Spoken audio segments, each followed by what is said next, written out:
Alam nyo ba na sobrang lungkot ng buhay ni Arlott, wala siyang kaibigan at sanlatan niya ay si Bat. Hindi siya nakaranas ng pagmamahal at siya ay binubuli palagi dahil sa kanyang pagiging hybrid, kalahating tao at kalahating demonyo.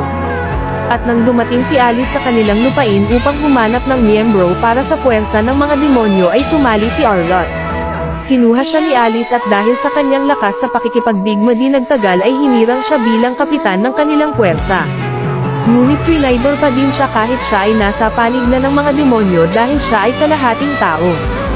Umalis si Arlott nang may malubhang mga sugat at napadpad siya sa isang bayan at doon siya nawalan ng malay. Tinulungan at inalagaan siya ng isang babae na nagngangalang Mila.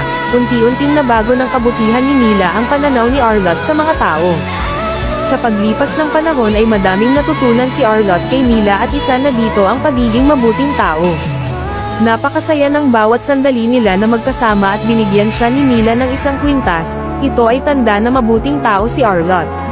Dahil sa nabuo nilang pangako sa isa't isa ay natutulungan nila ang mga tao sa abot ng kanilang makakaya at doon nagkaroon ng liwanag ang sibat ni Arlott. Ngunit nalaman ng Monastery of Light na may kaibigan si Mila na isang demonyo. Kaya ipinataw nila kay Mila ang napakalupit na parusa na kamatayan. Nung nalaman ito ni Arlott ay labis na lungkot at puot ang kanyang naramdaman na humantong sa kanyang paghihiganti. Inubos ni Arlott ang lahat ng mga kawal ng Monastery of Light at dinala si Mila sa altar at doon isinauli niya ang kwintas na ibinigay sa kanya at biglang tumubo sa paligid ni Mila ang mga halaman habang nasisinagan ng mga bituin. Look, Mila. The stars are shining for you.